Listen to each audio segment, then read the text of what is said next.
right, can you hear me? Yes. Okay, let's get this started. What do you guys got for me? What do you want me to start going over first?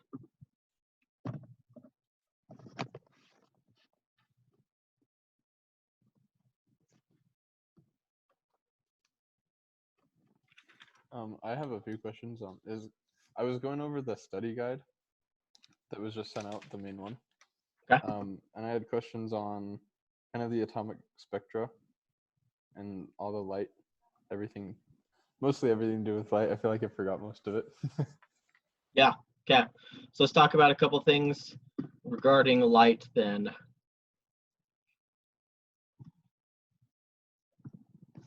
Okay. So it might be beneficial for you to look at your equation sheet, so you can kind of know.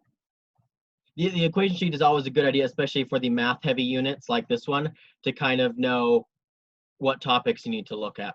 So, and someone can pipe in if they can think of anything else regarding light that they want me to go over, because I'm just doing this off the top of my head. But one thing that you need to make sure you know how to do, probably, is converting between energy, wavelength, and frequency.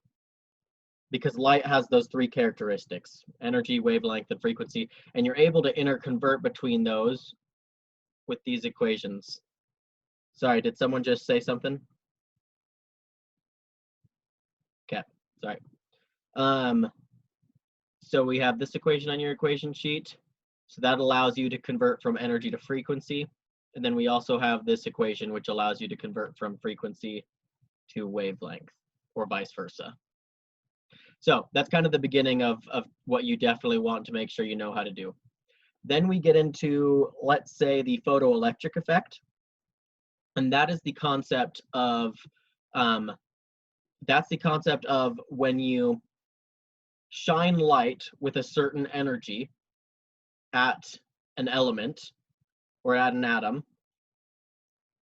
If it has a certain amount of energy, it will emit an electron.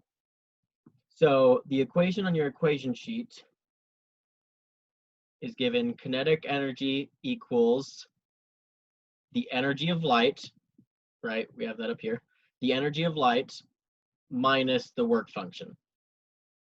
So the work function, again, that's the minimum amount of energy required to emit an electron.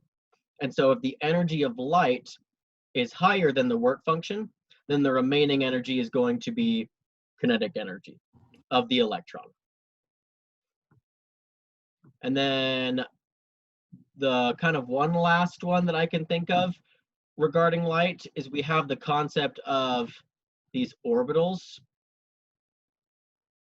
n equals 1, n equals 2, n equals 3, and n equals 4. When we have an electron that moves between orbitals, it will absorb or emit light, depending on whether it's going from a small number to a high number. If that's the case, that means it is absorbing light, or from a larger number to a smaller number means that it's emitting light. And in order to solve for the wavelength of that light, either absorbed or emitted, you use this equation on your equation sheet. Help me out. Is it just RH, or is it RH times H times C? It's just R. If it's just RH. Okay. The times H and times C, those two constants, isn't that just initially solved using the other two equations as well, like combining all three of those into one? So if you were trying to solve for energy, then yeah. So what you could do is, if you were solving for the energy of light, is you could use this equation to solve for the wavelength, and then plug it into these equations up here to solve for the energy of that light. Which is why this concept of here is really important, because no matter what, as long as you can solve for one of these, you can solve for the other ones. And that's kind of the general overview of everything that I can remember about light. Does anyone want to go over a specific problem, or have any clarifying questions about anything that we just talked about?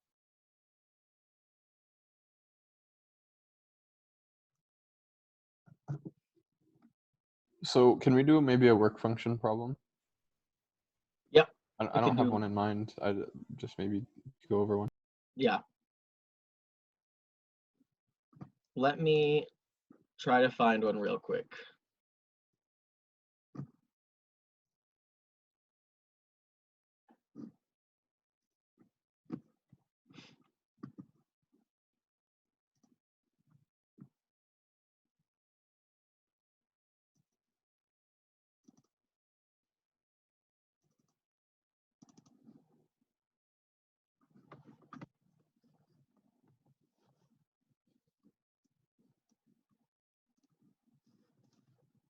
And I have no idea how tricky the final is going to be in terms of these questions, but okay.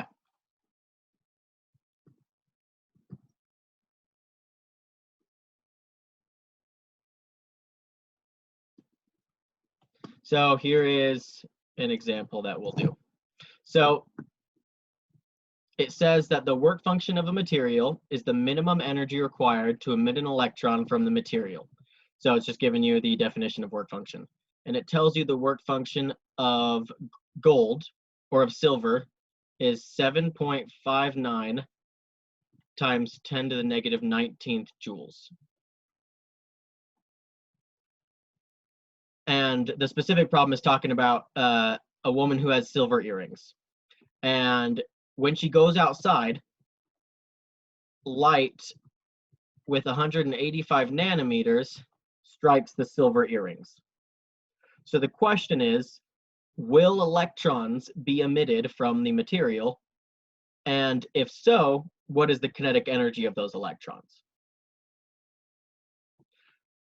So what you'd want to do here is recognize, right, that we have this work function equation. And so we have this kinetic energy equals the energy of light minus the work function. So we have the work function right here, right? 7.59 times 10 to the negative 19th joules. And then we're given wavelength, right? But we know that the energy of light in terms of wavelength is hc divided by wavelength. So I guess there are two ways to do this. Since you don't know yet if an electron will be emitted, what you can do is you can solve for the energy of 185 nanometers first. And if it's greater than 7.59 times 10 to the negative 19th, then it will emit electrons, and then you can solve for it here. Or you can just solve this equation, and if you were to get a negative kinetic energy, that means that it would not emit the electrons. So you just plug in your 185 nanometers here, except you want to convert that to meters, and then h and c are constants, and from there it's just algebra.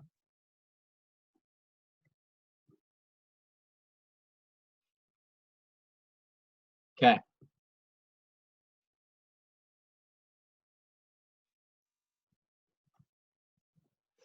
Who else has got a question? I have one. Yeah. So it's not about light. Is that good? Are we good to move on? Yeah, no, we're good to move on. Okay. So I had so there are like specific practice problems. It's number 11 and 12 on the unit 4 practice test. I have it pulled up so I can just read it or yeah. however. Yeah, go ahead and read it out loud. Okay. All right, so it says determine the value of delta G for the reaction. It's like has a lot. 2 NO2 gas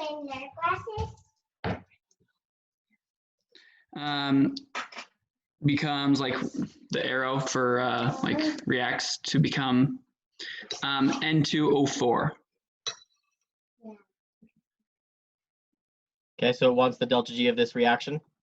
Yeah, and so then it gives us for each substance the delta H and the delta S, or the delta H and the S. It gives you the delta H of formation for each of these? Yeah. Okay, and then the standard entropy for each of them? Yeah. Okay, and then go ahead and just tell me those values so we can work it out for the NO2. Yeah, for NO2, it's 33.2 kilojoules. And then for N2O4, it's 9.2 kilojoules.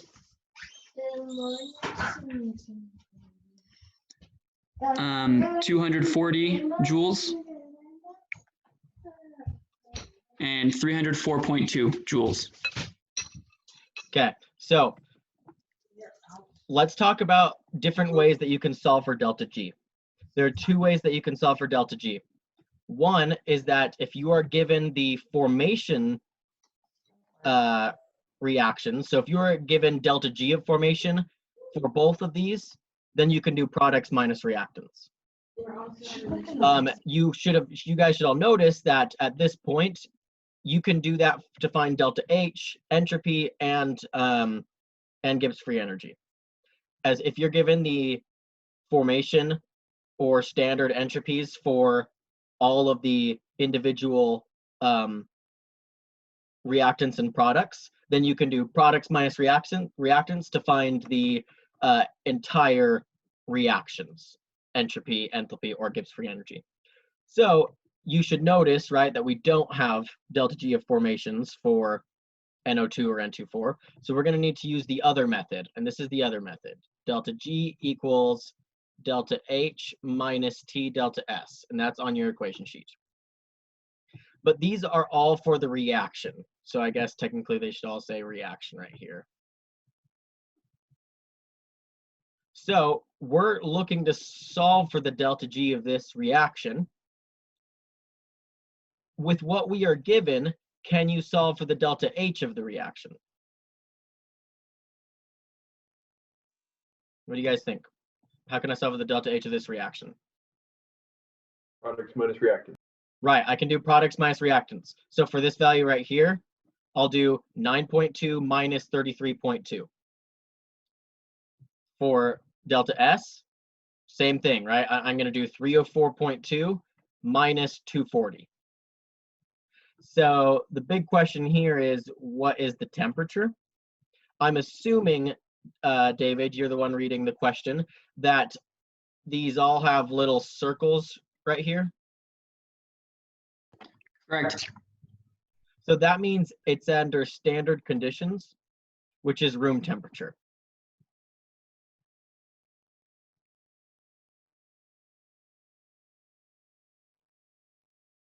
I think that's what it is in Kelvin.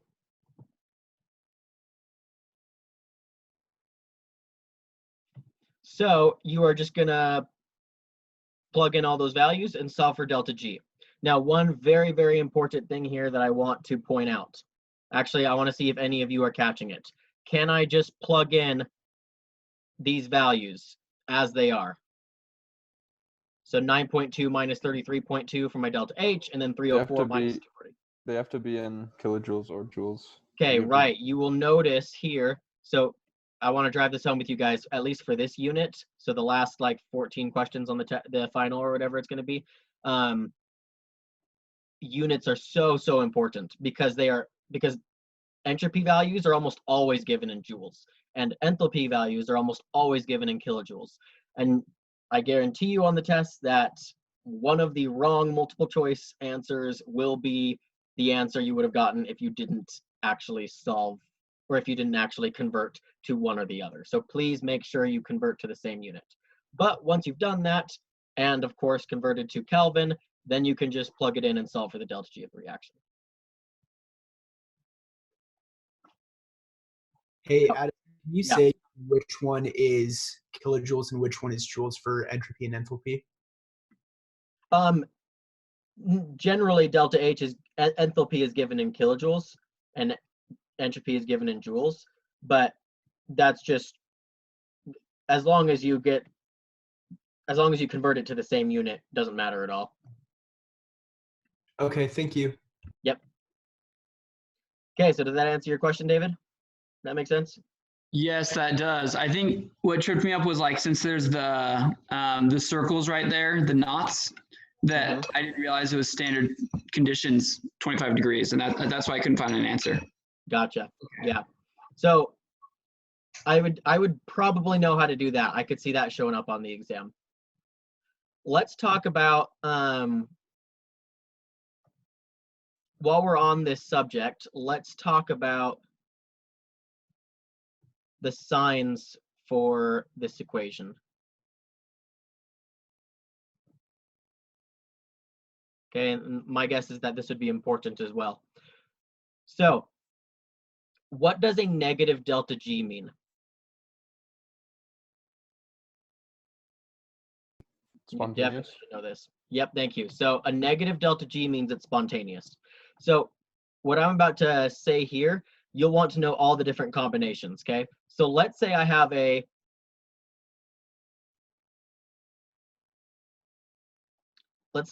positive delta H and a negative delta S.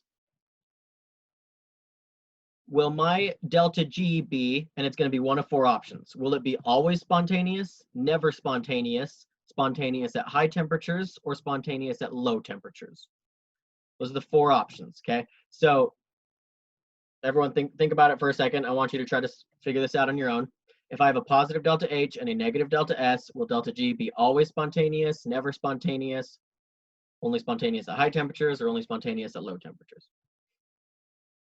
Never spontaneous, right? Okay, so let's look it through, right? So we have a positive delta H minus a negative delta S. That's going to be a positive number and another positive number. So delta G will always be positive, meaning it will never be spontaneous. That's correct.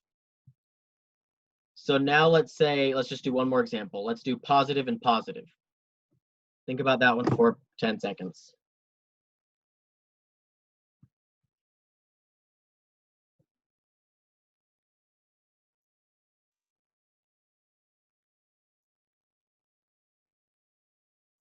Okay, someone answer that one for me. Spontaneous at high temperatures. Okay, so we're looking at whatever will make delta G negative. So if we have a positive delta H and a positive delta S, that means we're having a positive number minus some number. So the only way delta G is going to be negative is if this part right here is bigger than our enthalpy. So it will only be spontaneous. That was correct. That it'll only be spontaneous at high temperatures. Okay, so are there any questions about that? I would know how to do that, you know, for positive, negative, positive, positive, negative, negative, and negative, positive. Any questions on that? Okay, I'm going to continue for a little bit longer because I can also see this being important on the final. So we just talked about delta G being negative or positive, right? So if I tell you it's spontaneous, that means delta G is negative. That's what delta G means.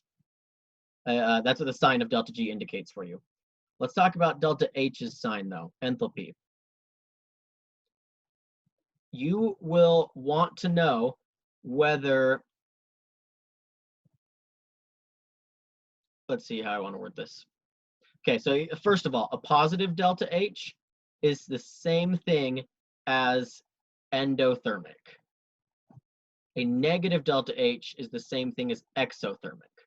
Right, so exo means we are releasing heat, endo means we are absorbing heat. So here's a couple examples. If I have a reaction that's combusting, it's giving off heat for sure, right? We can feel the heat if we are combusting something. So combustion reactions will always be exothermic because it is giving off heat. We can feel that heat. Outside of that, though, you will want to know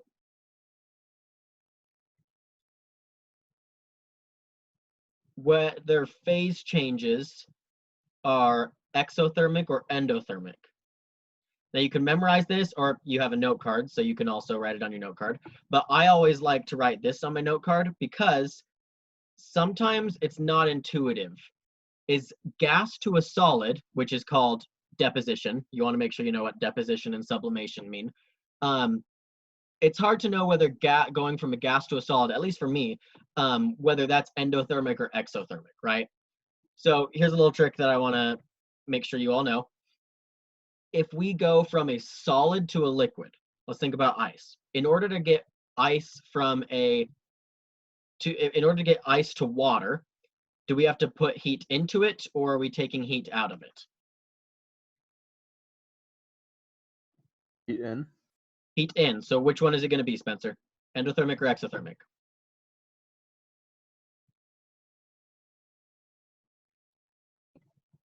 Or anyone else who wants to answer that?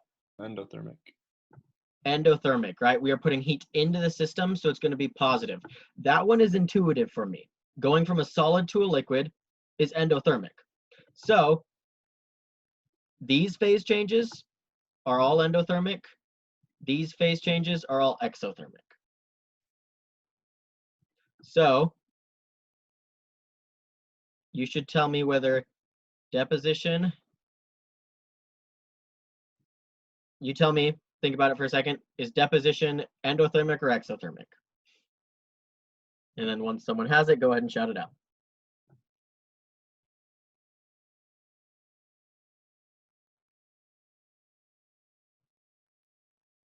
Would it be exothermic? Correct, yep. So again, as long as you have this written down and you know that deposition is going from a gas to a liquid, that's deposition. And if you struggle with that, just think about if gas just suddenly went to a solid here on your table, it's like the solid was just deposited there, just deposited out of nowhere. So that's deposition, gas to a solid, solid to a gas, which is often like dry ice. Dry ice undergoes sublimation reactions. That's sublimation. So as long as you know those words and then this little chart here, you'll be fine with that. So any questions with that? And I am recording this, so I'll send all of this out too. Okay. One last thing, and then I'll go back into taking questions. So we just talked about the sign for delta H. We talked about the sign for delta G. Now let's talk about the sign for delta S. Right. Entropy is a measure of disorganization, essentially. I'm kind of oversimplifying things here, but it's a measure of disorganization. So if delta S is positive, that means that the reaction is getting more disorganized. Okay, and sometimes that's kind of weird to think about, all right? So you will want to know what contributes to disorganization. So let's talk about what has a higher or more positive entropy. Let's go with molecular size, temperature, gas versus a liquid,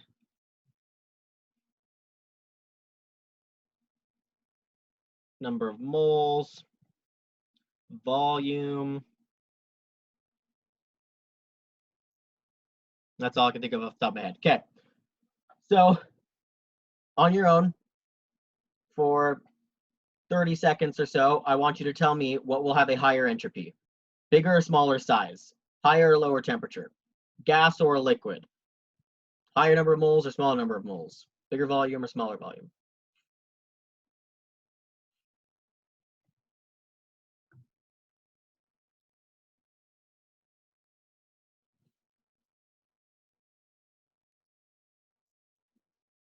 Ooh, I can change the color, cool.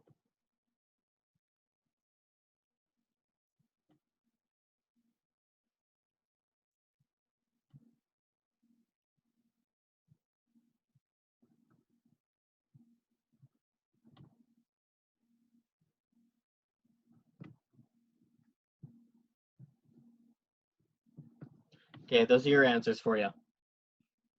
Does anyone have any questions as to why these are the way they are?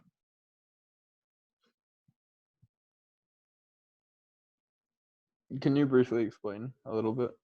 Yeah, so in terms of, right, thinking of delta S as kind of disorganization, size is a little less intuitive, but if we have something like CH4, and I am not going to write all of the hydrogens. I'm just going to do that, okay? CH4 versus maybe this molecule that has all these implicit hydrogens right here.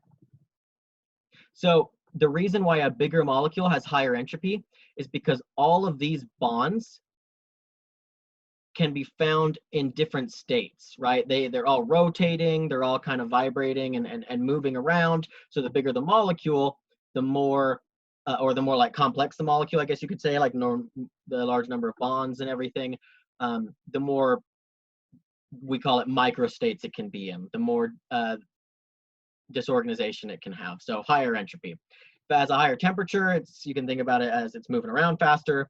A gas has, a solid is rigid and organized, right? A gas is disorganized.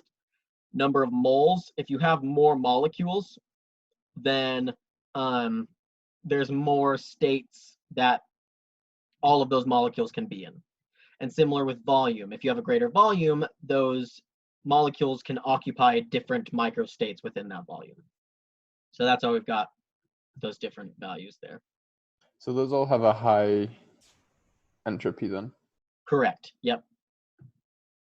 And you likely won't be asked to compare two that are going on at the same time. Like, oh, if it had an increased size but decreased temperature, you wouldn't be asked something like that. Okay, so final question to kind of test everything. Let's say we have a vaporization reaction that is spontaneous.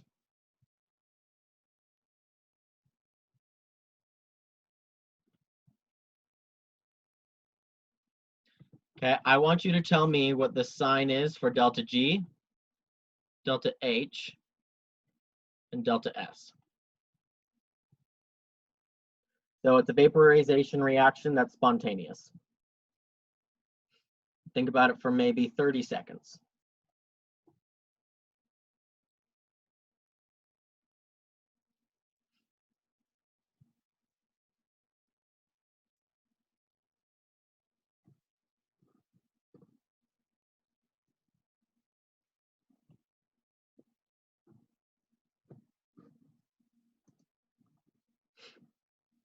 Okay, so if it's spontaneous, delta G will be negative, right? If it is a vaporization reaction going from a liquid to a gas, if you draw that little chart, you should know that delta H will be positive. Again, if it's going from a liquid to a gas, delta S would have to be, since going from a liquid to a gas is disorganizing the system, delta S is also going to be positive. And if we look at delta G equals delta H minus T delta S, we see that if delta G is negative, delta H is positive, and delta S is positive. Or better yet, I should say if delta H is positive and delta S is positive, delta G will only be negative at high temperatures. So vaporization will only be spontaneous, or something will only boil at high temperatures. So there's your kind of simple real life kind of example seeing how that works. Can you do one more of those? Sure.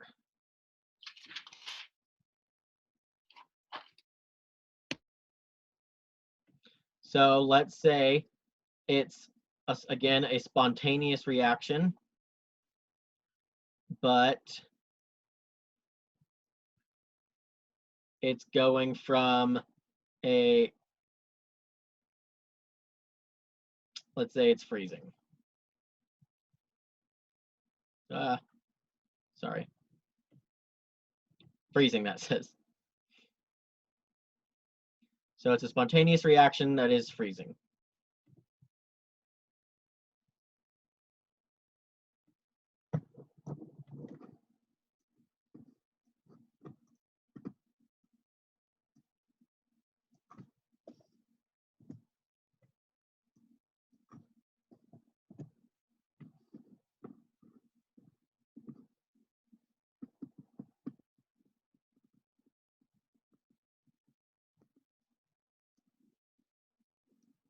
Okay, so you should have gotten that if it's spontaneous, again, you should know that delta G is, that delta G is negative. If it's freezing, I'm going to go ahead and write this off to the side again, right? Solid to a liquid to gas. All of those are positive. All of these are negative. So it's freezing, going from a liquid to a solid. That means delta H is negative. And if it's freezing, is entropy getting, and here's where we get kind of confusing a little bit, but if it is freezing, going from a liquid to a solid, is it getting more disorganized or less disorganized? Your answer should be it's getting more organized, right? Which means it is getting less disorganized. So delta S should be negative. Yeah. And let's concept check that. Delta G equals delta H minus T delta S. If delta H is negative and delta S is negative, under what circumstances will delta G be negative? According to this equation, if delta H is negative and we're subtracting a negative number, so we have a negative plus this number, we want this number to be bigger, so this will only be spontaneous at low temperatures, which makes sense conceptually, right? Things only freeze spontaneously at low temperatures.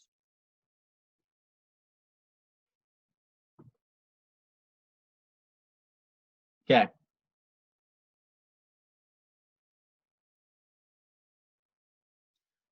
Moving on, I have a couple other things in my head that I can fill in the gaps when people don't have questions, but I do want to answer questions. So if anyone else has a question, we can jump to that question. If not, I can jump into another topic that I was thinking about.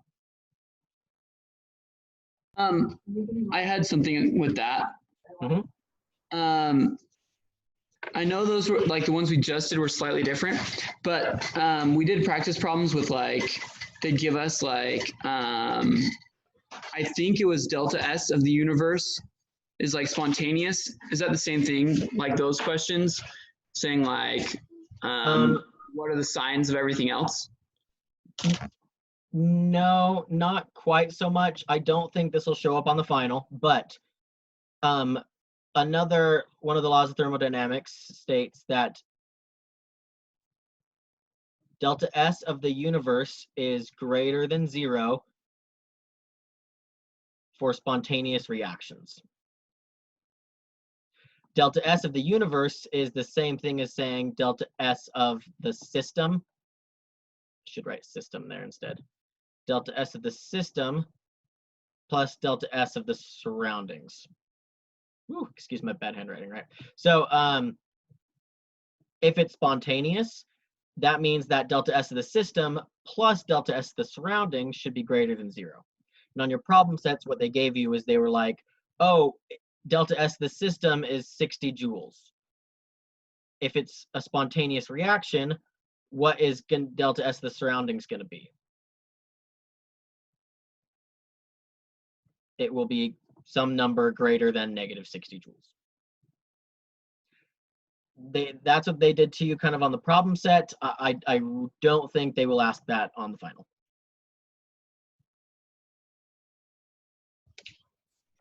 Okay, thanks. Yep. And I had another practice problem on the same unit. Okay, let's talk about it. I could talk to you after, or because we already did one, but this one's go ahead and say it out loud. Yeah. Here, I think I can actually send it in the chat, exactly how it is. Okay. Yeah, that's a good idea. See if the format comes right. Okay, yeah, it went through. If you see it, I can read it still though. If you no, I can see it. All right, what is the standard entropy change when 10 grams? Oh, this is a great question. Okay, yeah, let's do this. So, if you're looking at the chat right now, and again, if you're looking at this recorded later on, go ahead and just look at the chat, and you'll be able to see it. What is the standard entropy change when 10 grams of methane reacts with 10 grams of oxygen to form carbon dioxide and liquid water? So they would give you that methane is CH4. You don't have to know that. When we have CH4 reacting with oxygen, to form, so this is a combustion reaction, H2O and CO2. So I'm just going to balance this real quick. 4, 2, 4. Okay, yep. All right, and it says we have 10 grams. This is a great question. Probably not going to show up on the final just because it's a very difficult question, but it might. So I would know how to do it. It's a great review of multiple units here. So we have 10 grams of methane reacting with 10 grams of oxygen to form H2O and CO2. And it's giving you the standard entropies for each of these guys right here. So we have 186.2. I'm omitting units, but you shouldn't omit units.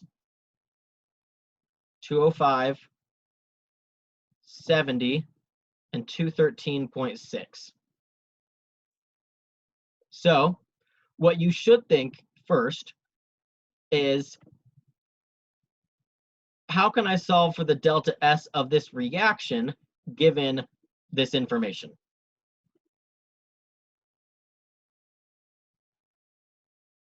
And I want this one to be a little more you guys working it out with me. So please unmute yourselves and tell me what you think. So how are we going to solve for the delta S of this reaction? Products minus reactants. Products minus reactants, right. So that's how we solve for the delta S of this reaction as it is written. So we're going to do 213.6 plus 70 times 2 minus 205 times 2 plus 186.2. Do you guys want me to go through the actual numbers? I can if you want me to. I'd be for that if other people are. Okay, cool. Actually, I'm going to make someone else do the numbers because I have not yet gotten my calculator back. So someone go ahead and do those numbers for me if you have your calculator. Quick question, Adam. Yeah, Would we have to check which one is a limiting reactant? absolutely. But I'm going to hold off on that for now. Okay. But you could have solved for the limiting reactant first. That's totally fine. But in order to explain this, I'm kind of wanting to do this. Okay. Okay, and then is someone working this out? I don't want everyone to think that someone else is working it out. I got negative 243.2. Negative 243.2. Again, I'm omitting units. Actually, no, I'm not going to omit units. This is in joules per mole Kelvin. Okay. So what this is telling us is that when this reaction, exactly as we have it written right now, goes to completion, negative 243.2 joules per mole are released. So it's like per mole of this reaction. So you tell me, when I am having a negative 243.2 joule change in entropy, that is for how many moles of CH4 that I'm reacting? Just one. 1. And for how many moles of H2O that I'm producing? 2. 2, right? Okay, so this is as the reaction is written. But the question doesn't ask us what the change in entropy is for 1 mole of CH4. It asks us what the change in entropy is for 10 grams of CH4 and 10 grams of O2. That is not 1 mole. So what we actually have to do here is, again, you should remember that if we're ever given 2 masses, we have to find the limiting reactant. So what we're going to do is we're going to convert 10 grams of CH4 to, I'll pick CO2. So there are 16 grams of CH4 in 1 mole of CH4. And in 1 mole of CH4, there's 1 mole of CO2. And I'm just going to stop at moles because I know I don't need grams. So you're just going to do 10 divided by 16. And then we're going to do the same thing for oxygen. 10 grams of O2. There is 32 grams of O2 for every 1 mole of O2. And for every 2 moles of O2, there's 1 mole of CO2. So we've got 10 over 64 here. So which one is the smaller number?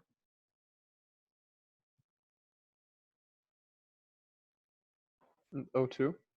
Right, so this is what gives me the smaller number. So O2 is my limiting reactant. So I'm going to forget about this 10 grams of CH4 because I'm not actually reacting 10 grams of CH4. I'm going to have excess CH4. I am, however, reacting a whole 10 grams of O2. So now to solve for this question, what we're going to do is we're going to say, well, is negative 243.2 joules per mole. So the question is, how many moles of O2 do we have? You'll want to convert 10 grams of O2 to moles of O2. And I am going to not do that math, but you convert it to the number of moles, 10 divided by 32, and that is what you're multiplying here.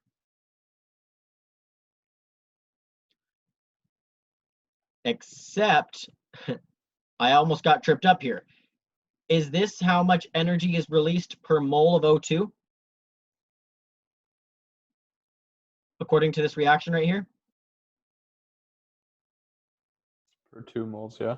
No, yeah, it's for 2 moles, not 1 mole. So I almost got that wrong. Again, this is a very, very tricky problem. So I need to say negative 243.2 joules are released for every 2 moles of O2. And then I need to multiply that by this number right there. Yeah, very complicated question. Don't think they'll be that mean to you on the final, but great question that has you do limiting reactant, products minus reactants. A lot of stuff is going on in this question. So. Is that on the practice test for Unit 4? Or where was that question? Yeah, it's number 12 on the Unit 4 test. So I had a question about it actually. Mm-hmm. So I don't need to like go in and find like how many moles of H2O are put in and then multiply that. Like if I had the number of moles of H2O, can I multiply that by 70, right? And then I'd find the number of moles of CO2 and multiply that by 213.6 and then subtract that from like number of moles of oxygen, or does that times like 205, if that makes sense? Yeah, that's where we got this answer right here. Okay, but like if we figured out how many, because like like using like the mole to mole ratios, I figured out how many, like moles of H2O are produced like in the products per like 10 grams of O2. And then you multiplied that by 70 is what you're saying? Yeah, so I had like 0.15, moles of H2O times 70, and I did that. So you tell me, did you get the right answer? Because that it doesn't sound like you should be getting the right answer to me from your explanation, but did you get the right answer? No, I didn't. Okay, so yeah, I don't do it that way then. Because to me that sounds like you are converting it to moles of H2 and then using this number right here. But that number only tells us the formation reaction for H2O. And we're not talking about the formation reaction for H2O. We're talking about this reaction, this whole reaction right here. Yeah. And the formation reaction is just a shortcut to give us the entropy reaction.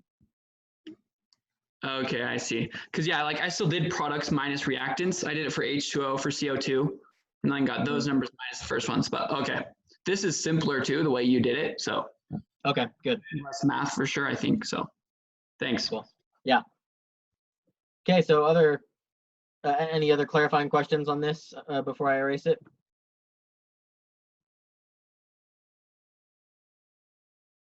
Okay. Any other questions? Again, I have things that that I can go over. So don't think you have to ask a question if you don't have any right now. I have a question. You got it, man. That will? Thanks. So on the sorry, I keep cutting out. So on the practice final exam, they asked a question about like diffusing oxygen in blood, like finding the molarity of a of oxygen in blood when a person's hiking. Yeah, I don't think that you are going to need to answer to, I don't think you're going to be given that question. I think this is kind of an old practice exam that, but I don't, because I don't think we covered this in class, but I'll answer it just in case. It's called Henry's Law. And what Henry's Law is you have, oh shoot. David, do you remember what it was? Henry's Law is, I think it's like partial pressure. yeah, thank you. Okay, it's partial pressure of gas X equals some constant, which is called Henry's constant, I think, times the concentration of the gas. So what you need to do is you need to find it probably gives you the constant, and it's asking you to solve for the concentration of the gas in the blood, but it doesn't give you the partial pressure. It probably gives you the total pressure and then the mole fraction. And again, how you would solve for the partial pressure then is using this equation right here, that, oh wait, partial pressure of some gas X equals the total pressure, which I think they give you in that question, times the mole fraction of gas X, which they should also give you in that question. So you multiply the total pressure and the mole fraction together to get your partial pressure, and then you plug it into this equation. That's how you solve for that. But again, I don't think that's going to show up on the final. I don't think we covered that. Could be wrong, but yeah, I emailed Dr. Mortensen, and he said question 20 and 37. Well, I asked him about 20 and 37 on the practice test, and he said we don't have to know that. And that was the thing about Henry's Law, and then the thing about organic chemistry with like the amides and the esters or whatever. He said we don't have to know that on the final. All right, there you go. You can Awesome. forget what I Thank said. you. Okay, and then was it Corwin? Did you have a question?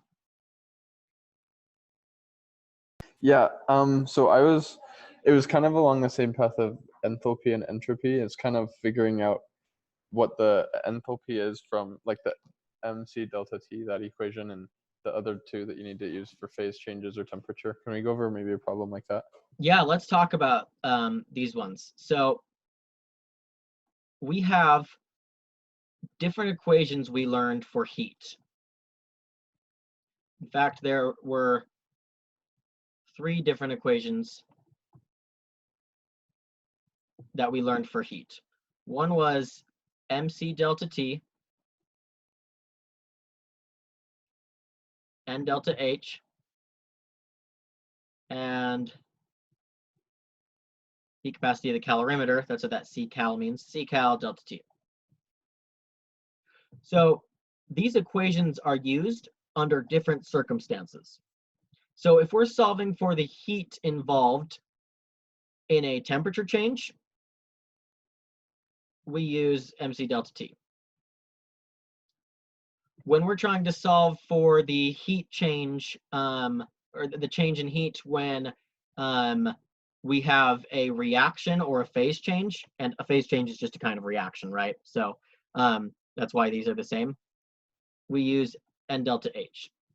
So we have a phase change or any other kind of reaction, like a combustion reaction. And then we have this one right here, which is really similar to the top equation, but this is when we are using a bomb calorimeter, and it will say the bomb calorimeter changes temperature. So it would be the difference between combusting methane in a bomb calorimeter versus combusting methane in a cup of water. But they're very similar equations. Could we do a problem that maybe goes over 1 or 2, like all combined in one question? Yep. So here are the different kinds of questions it could potentially ask you. It could ask you a question involving only one of these equations. So it could say, and I think I'm going to throw in random numbers in case I don't judge the ridiculousness of the number. It could say on the problem set, I think an example was when sweat evaporates from your skin when you're jogging, it releases 200 joules of heat. So the question could ask, how many grams or moles of heat were involved to dissipate this 200 joules of energy if delta H of vaporization equals, I should know the value for the delta H of vaporization of water, but I don't, so I'm just throwing a random number in. If the delta H of vaporization equals 20 joules. So since you should recognize that it's a phase change, right? I said the water is evaporating from their skin. So we know we're going to use this equation right here. We have 200 joules, or Q, equals N delta H. So we have 200 joules equals N times 20 joules per mole. So you divide 200 by 20, and you are left with the number of moles of water. And so if it asks for a number of grams, then you should know how to convert from moles to grams. So that's one kind of question it could ask you. Again, you want to make sure you're understanding which of these equations you need to use, though, if it gives you that kind of question. The second kind of question it could ask you is when it involves two different substances. So let's say we have, a combustion reaction for methane. So delta H of combustion for methane equals 20 joules per mole. When we combust methane in my outdoor underground pool, it causes the water in the pool to change temperature. And let's say I want you to solve for that temperature. So they may give you the heat capacity of the pool.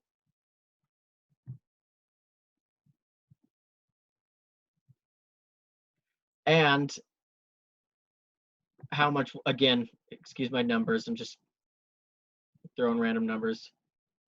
And the mass of the water is 200 kilograms. And let's say I combusted 10 grams of CH4. So I kind of threw this a little randomly out at you, but let's review everything, right? We have two things going on. I am reacting or combusting something in my pool, and it is causing the water to increase temperature. So what you always want to do when you have two substances is whatever heat was involved in one, the exact same heat but opposite sign is involved in the other. So for this question, whatever heat was released by the reaction is absorbed by the water. So what that looks like is Q equals negative Q. I really don't like having that negative sign in there. That throws a lot of people off. So I like to write Q plus Q equals 0. So Q of my one substance plus Q of my other substance equals 0. So for questions like this, what you should say is, I have two things going on. You always want to set up the equation first. I'm not even going to look at the numbers that I gave, right? I have a reaction, and I have a temperature change.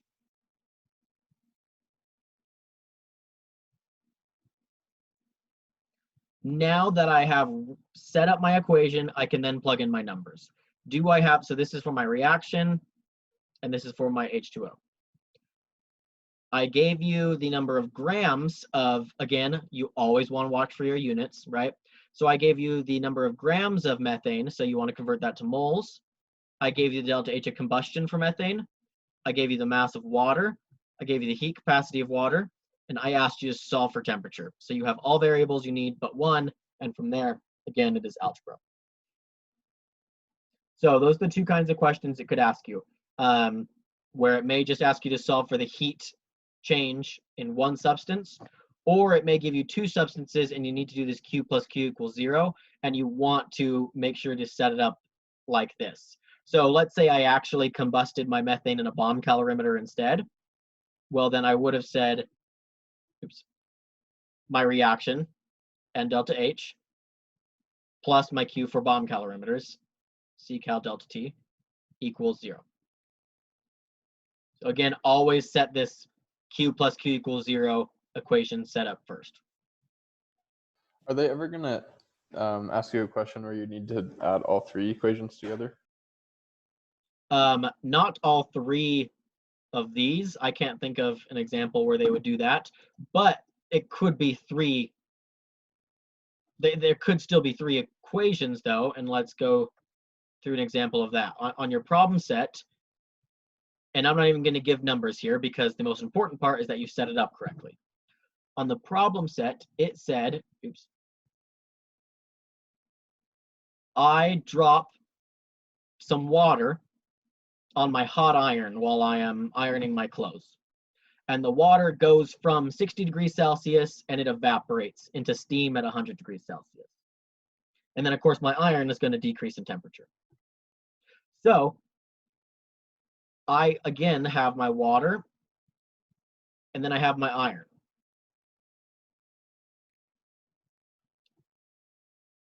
It's going to be a Q plus Q equation, right? So I need to find the Q of my iron. The Q of my iron is easy. All I said is that the iron is changing temperature.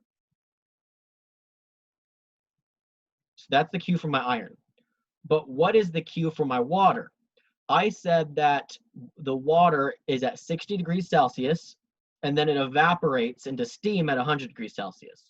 So looking up here, I actually have two different Qs going on for my water. So the total Q for my water is going to be both a temperature change and a phase change. And that's where we get our Q plus Q equals 0. We just have two different equations to solve for my total Q of the water because I had two things going on. Again, I don't know if they would give you a question like that, but it's a great question though.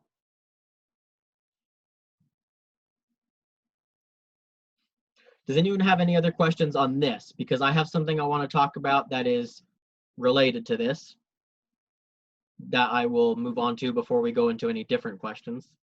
Just a quick question. So correct me if I'm wrong, but only the top equation is on the equation sheet, right? Technically. Yeah. I think so, yeah. So I would maybe write these down if you don't have them. Okay. Okay, any other questions? I have one more question. Yeah. So on the practice exam number 33, it talks about, it says for equal amounts of molecules at the same pressure and temperature, what's the compound has the narrowest distribution? Sorry, hey, of Jacob. molecular- Jacob, you keep cutting in and out. It looks like you keep muting and unmuting yourself. Okay, sorry. Here we go. So it said on question 33, it says, it asks which molecular compounds has the narrowest distribution of molecular speeds. Okay, I'm gonna jump back to that one. So go ahead and like put it in the chat because I have Okay. something really similar to what we were just talking about that I want to go over first. But Okay, that's put it in the good. chat and then I'll go over that. Any other questions about these Q things, about these heat reactions or heat equations? Okay, so I want to real quick go over what we call a heating curve. And hopefully this looks familiar. What a heating curve is we have joules here on the bottom, or heat. And up here we have temperature.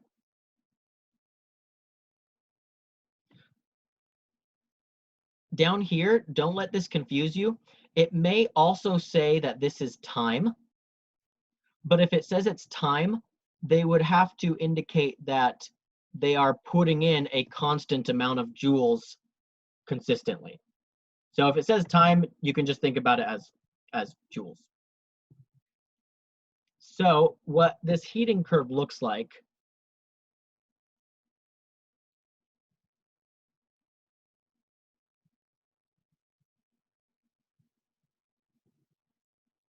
I want to be a little clearer with that actually.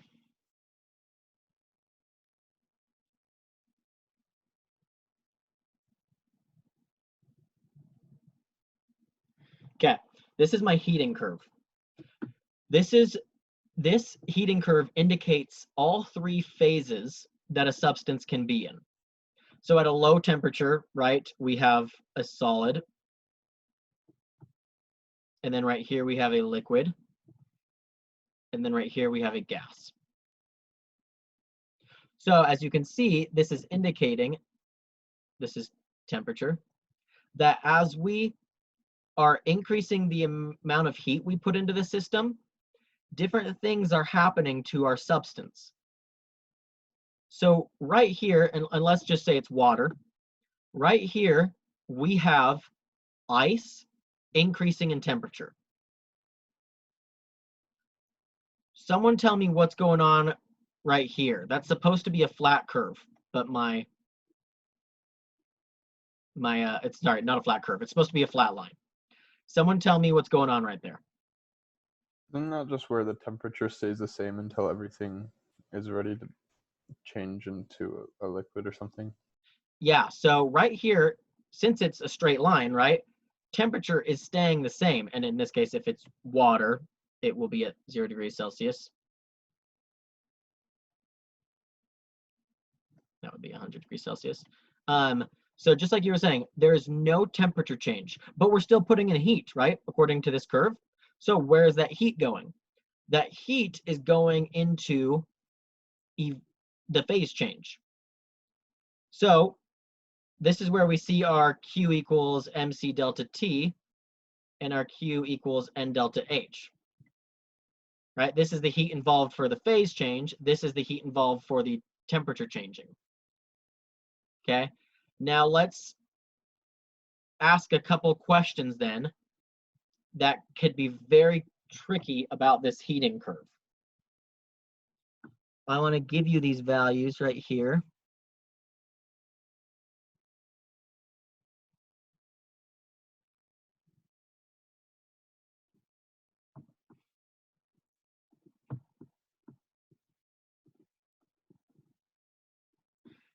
Okay.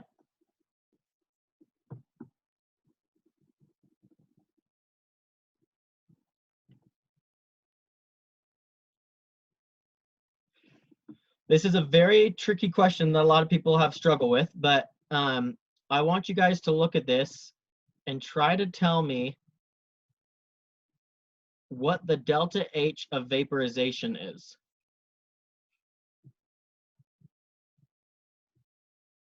And let's say this is for 1 mole of water.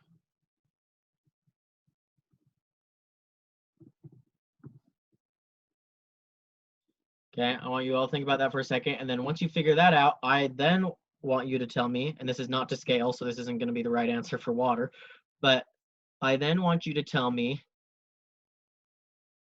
what the heat capacity is for ice. Oops, actually, no, I don't want to do that. I'm sorry.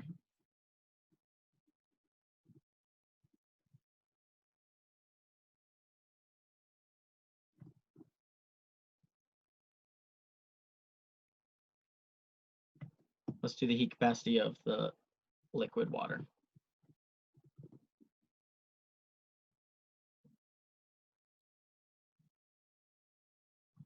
Delta H of vaporization should be maybe a little easier to find. A lot of people really struggle with solving for the heat capacity, but someone tell me, was anyone able to figure out what the delta H of vaporization is?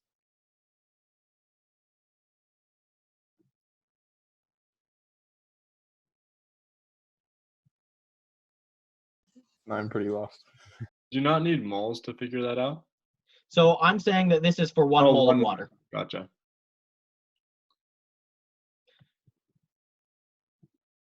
You guys just told me that this straight line is for melting, right? Which means that this straight line is for evaporating. What is the definition of delta H of vaporization?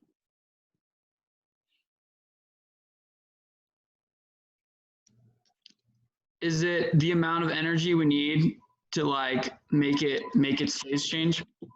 Yeah, so you tell me, based off of this graph, David, how much heat was involved when we boiled the substance?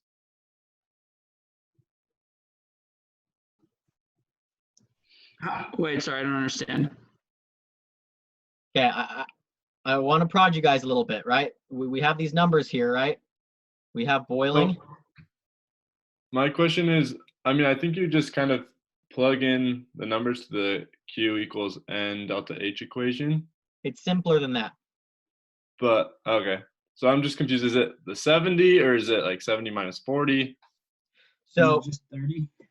yeah, yep. So it is 70 minus 40. It's just 30. Okay. Because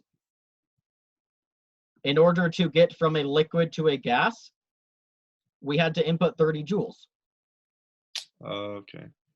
So although it's really simple, this heating curve really throws people off because they don't necessarily grasp the concept of what enthalpy of vaporization is.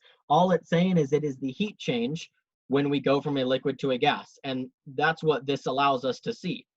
That when we go from a liquid to a gas, when we experience this phase change right here, it's a 30 joule difference. And of course, what someone was asking, don't we need the number of moles? Since I said it's for 1 mole of H2O,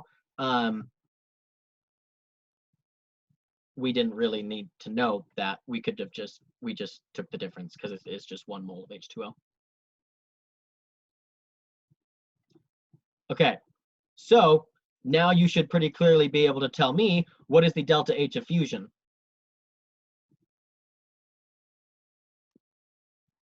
Just 10. Just 10, yeah.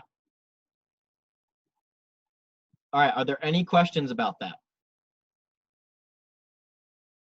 I feel like now that I've told you it should be pretty clear, but I want to make sure that there aren't any other questions there.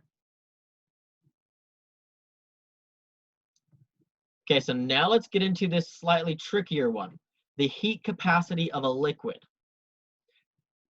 Now this one's tricky because most people don't know what the definition of heat capacity is. Someone tell me what well, if you know what the definition of a heat capacity is, you can tell me. If not, tell me what are the units of heat capacity. Isn't heat capacity the amount of energy it takes to increase 1 gram by 1 degree Celsius? Right, yep. And grams and moles are often like interchangeable. So let's say it's asking about the heat capacity in moles. Okay. But you're right. So, or we can say this is for 1 gram of H2O. So that was exactly right. The heat capacity of a liquid is the amount of heat in joules required to raise, and we'll just say 1 mole of the substance since I'm giving you this chart in moles, 1 mole of the substance by 1 degree Celsius. So for that, would it just be 100 divided by 20? So tell me where you're getting 100 Or from. sorry, Oh, 100 degrees. Because I each see. degree would be, wait, hold on. So you were really close, right? What unit is on top though is joules. Oh, 20 So divided by the 1. heat capacity of our liquid is that it takes 20 joules of energy to raise the substance 100 degrees Celsius.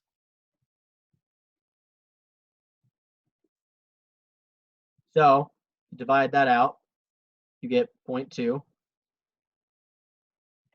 joules per, and here's the definition now, right? 0.2 joules of energy or of heat to raise it 1 degree Celsius.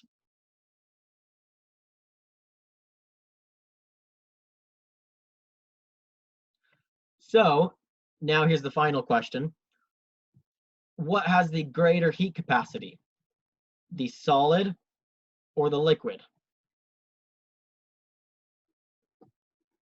Let's say I didn't give you numbers. You should be able to tell me based off of kind of looking at the slope, but well, it's not exactly the slope, but which one of those has the greater heat capacity? And this is probably very important, so I would make sure you're understanding everything that I'm saying here.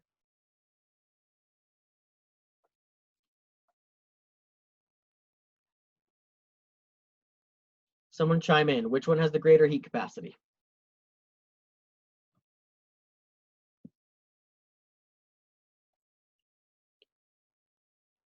I'm sorry, I missed the exact example, but the one that raises temperature faster should have a lower heat capacity. Correct. So which one is it? Which one has the higher heat capacity?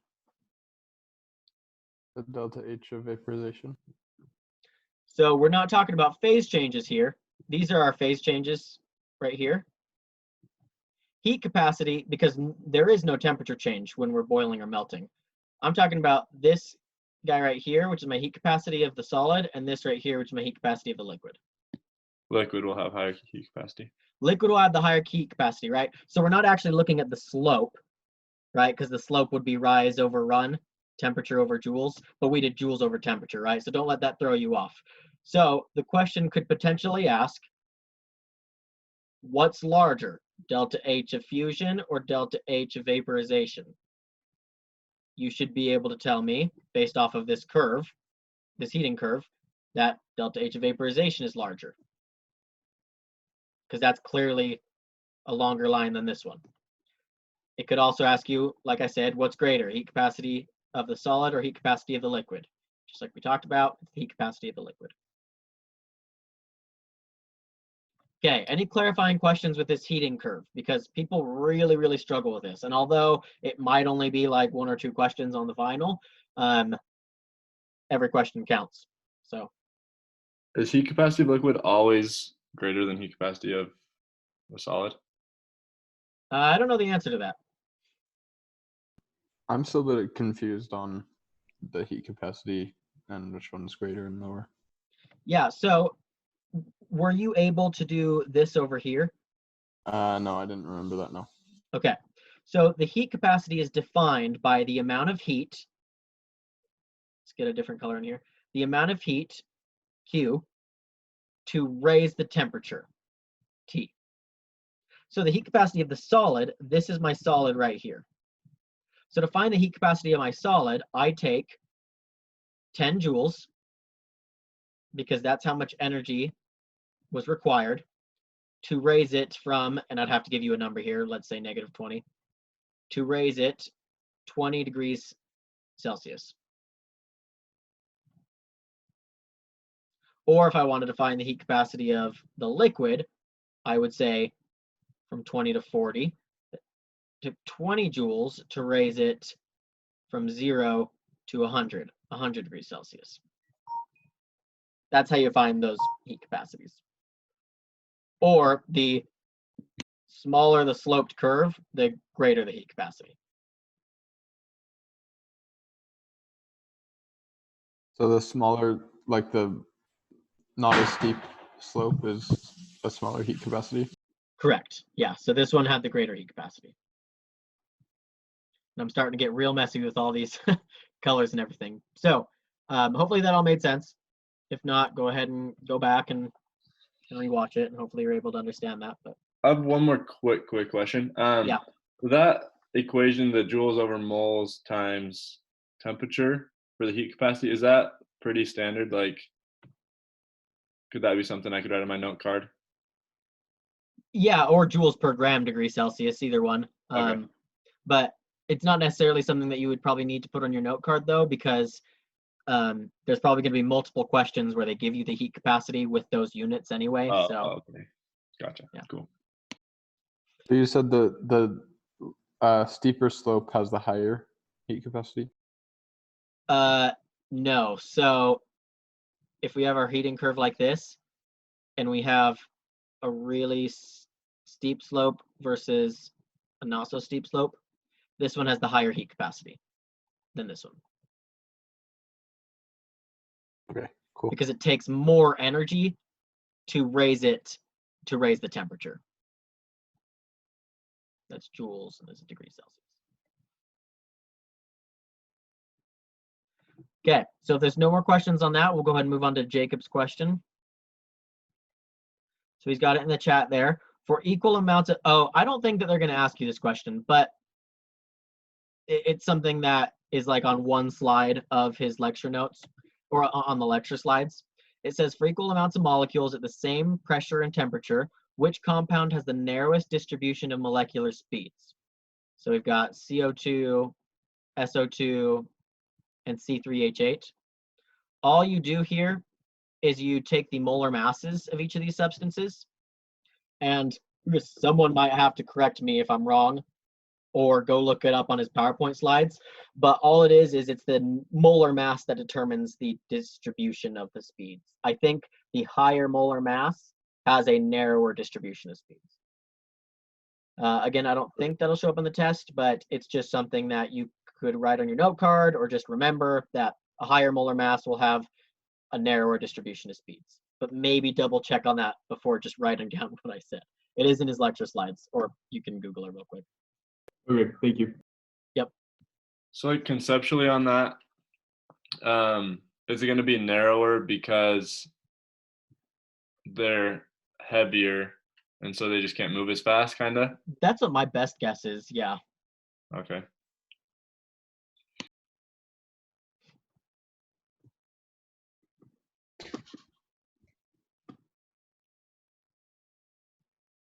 Okay, other questions? And again, as a reminder, I still have a couple things that I can go over, but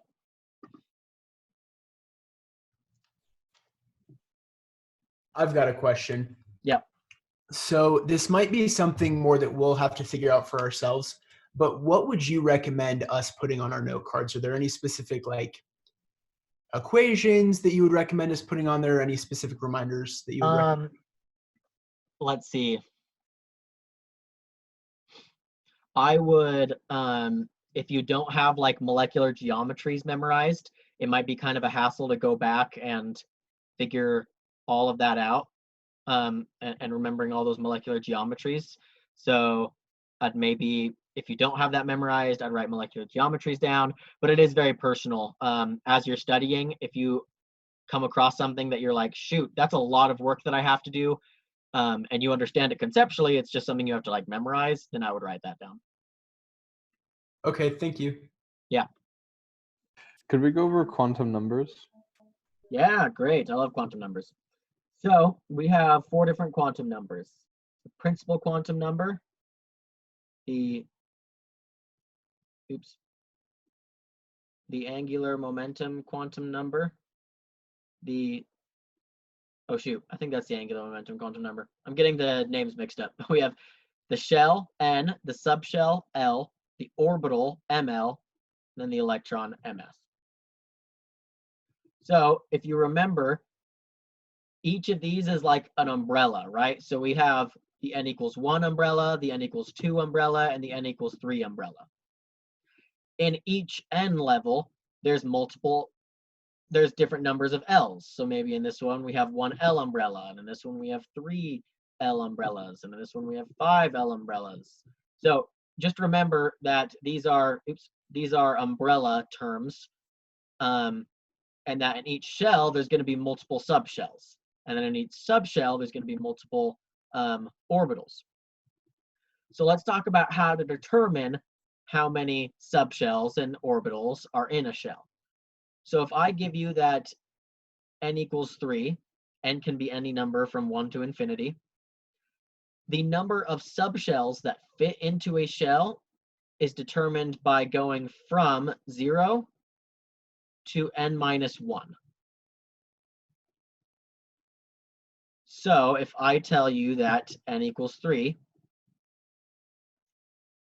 the number of subshells that are in that is 0, 1, and 2, which is 3 subshells.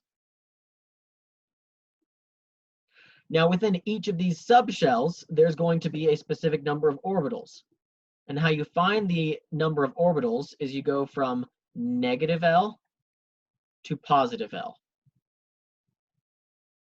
So let's say in this n equals 3 umbrella, I'm looking at L equals 1. That would Really mean quick. that, yeah. So when it's an L, does it only have one of those numbers, or does it always have all three of those numbers all the time? So n equals 3 has these 3 subshells in it. Okay. These are the 3 subshells that exist in that shell. Okay. But we're only gonna okay. I But they understand. could ask you 2 different questions. They could ask you how many orbitals, or m sub L is in n equals 3 alone. Or they could say how many orbitals are in the n equals 3, L equals 1 subshell. So let's talk about this. In the n equals 3, L equals 1 subshell, how do we find how many orbitals are in a subshell? Well, this is right over here is what I was talking about. We do from negative L to positive L. So it's negative 1, 0, and positive 1. So there are 3 orbitals in the L equals 1 subshell. But we also have, what if they asked how many orbitals are in n equals 3? Well, we just said that L equals 0, L equals 1, and L equals 2. We have these 3 different subshells in the n equals 3 shell, that umbrella term, right? So we could solve for the number of orbitals in each of these.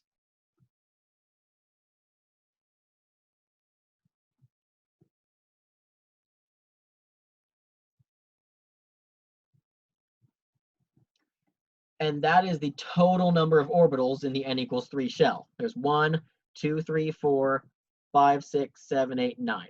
There's 9 total orbitals. It's good for you to know how to do that probably, but there's also a shortcut. If they ask you to solve for the total number of orbitals in a shell, you can do n squared equals the total number of orbitals. So you'll see 3 squared equals 9, but I could have determined that by breaking it into each individual subshell. And then there are 2 electrons per orbital, right? So there'd be 18 electrons. Yeah, exactly. Any further questions with that, or anyone want me to go a little more in detail on that? Is there What? any? Sorry, go ahead. Oh, is there anything else we need to know that will be tested on about this stuff? Specifically quantum numbers, probably not. I mean, there's a lot of other material in that unit, you know, where you have orbitals and drawing orbitals and all of that. But in terms of quantum numbers, the only things I can see them asking are things like, how many subshells are in n equals 4? How many electrons are in n equals 3, L equals 2, ML equals 1, and so forth. Questions like that are the only things I can see them asking in terms of quantum numbers specifically. Well, we have to know the Okay. orbital shape based off their quantum numbers. Probably, maybe. I'd say it's a good idea to know that, and that could be something you put on your note card. Okay, could you go over the shapes real quick? Yep. So our subshell value is what determines our shape. We have s orbitals, p orbitals, d orbitals, and f orbitals. We're not going to worry about f orbitals. S orbitals are spherical. P orbitals look like dumbbells. And d orbitals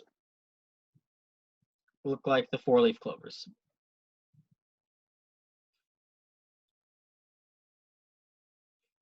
Does anyone want me to go over like how to draw even more specifically things like this?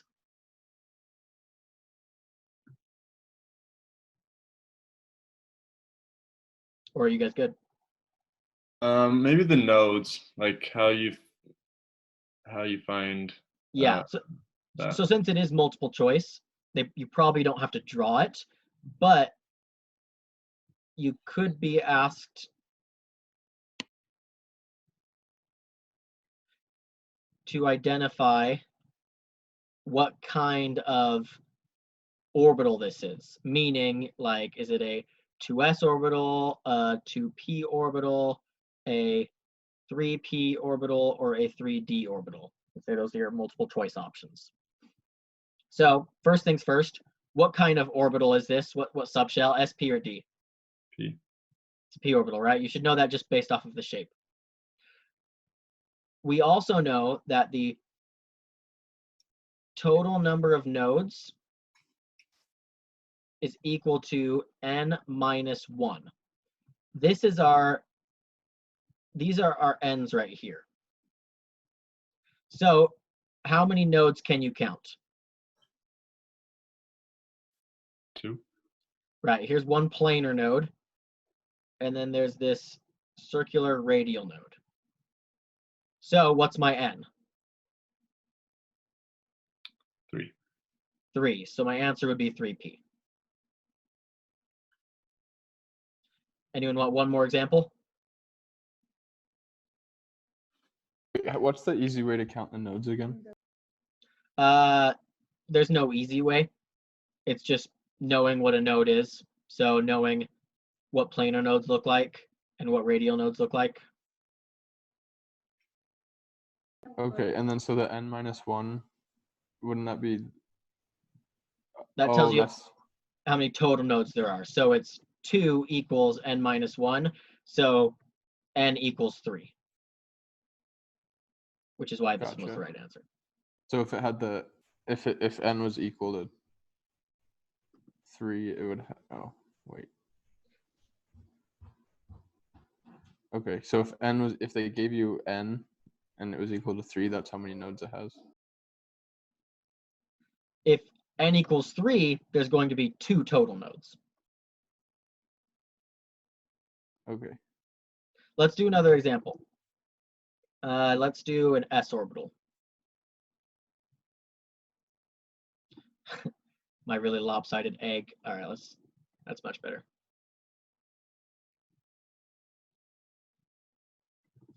Okay, so generally they will indicate different colors. So a color change means it's a node. So we have this node right here. I probably just made it more confusing. It's just, but just know that they will probably maybe indicate colors. So what this is we have a node here. That circle is a node, and this circle is a node. Those are 2 spherical nodes. So is this an s, p, or d orbital? It's an s. It's an s orbital. So how do we find our n? Well, we know that total nodes equals n minus 1. So I'm looking to solve for n. So how many total nodes are there in this s orbital?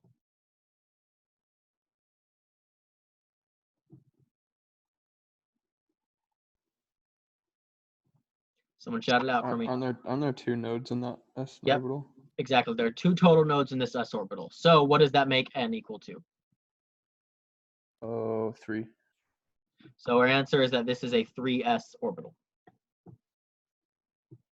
Oh, gotcha.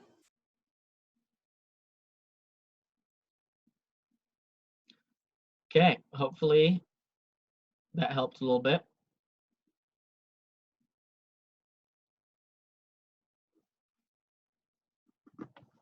Other questions?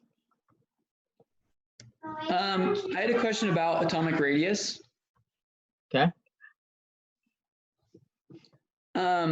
So when we use like I can just give an example maybe of that. So say we were comparing like AR plus and CL. Okay. Or just normal CL, like it doesn't Oh, sorry. have.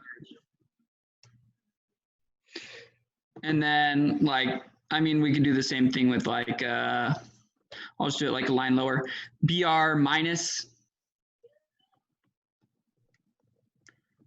This is another one, but same principle, BR minus and KR. Okay, so And you're comparing atomic radii? Yeah.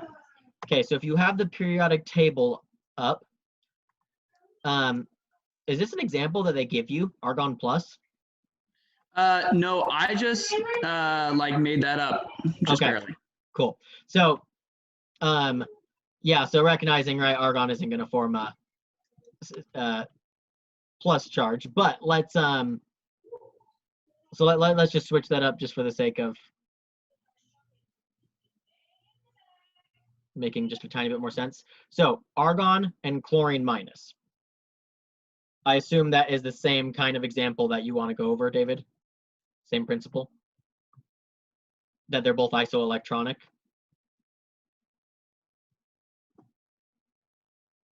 Oh, whoops, I was muted. Yeah, they're both isoelectronic, but one has more protons. Yeah, so if one has a more positive charge, which one is going to be smaller? The one with a more positive central charge, or the one with a less positive central charge?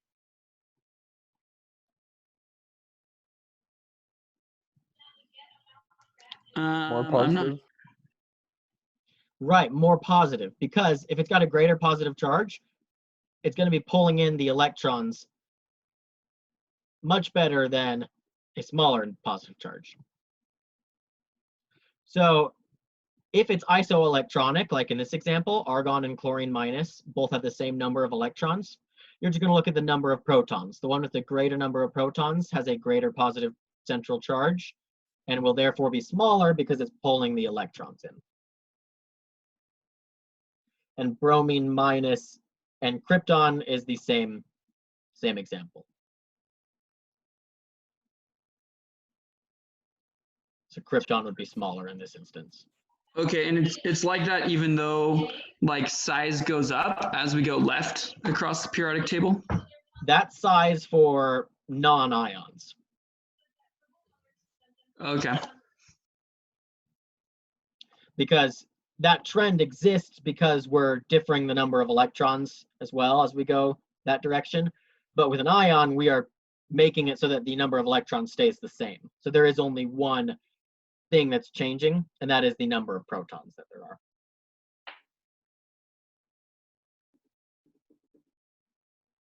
So Thanks. just to get that straight, so Cl minus would be bigger than argon. Yes, correct. Right. Although argon is bigger than Regular sorry, Cl. hold on. Let me think about that for a second. Or no? As we go right across the periodic table, size decreases. So even just looking at chlorine and argon is still going to be smaller. Okay.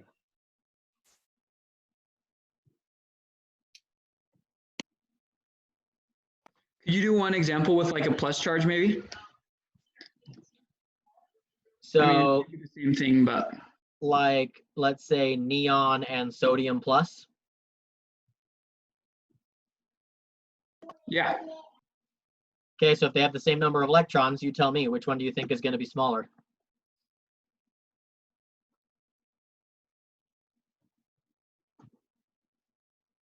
Neon. Which one has more protons? Oh wait, sodium has more protons. Yep, so sodium would be smaller. Okay, thanks.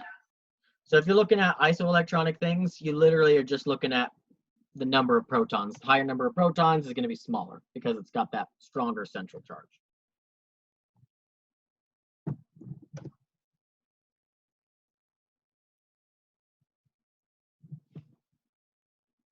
Okay.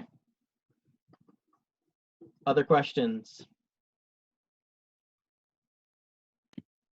Could you go over electron affinity and like the exceptions with that?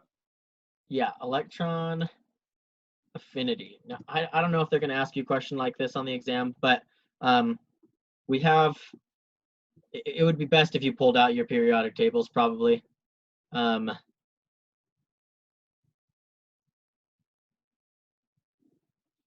We have our rough periodic table here, right? So what we have, sorry, I'm also looking at the periodic table. Actually, let me just share my screen instead.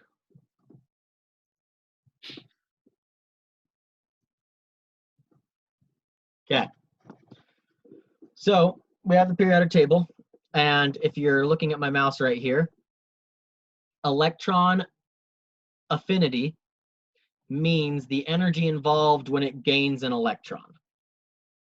So electron affinity is going to increase as we go up and right across the periodic table, meaning it will become easier for these elements up here to gain an electron, or in other words, it will release more negative energy when it gains an electron. Now, the easier example to talk about the exceptions is with ionization energy.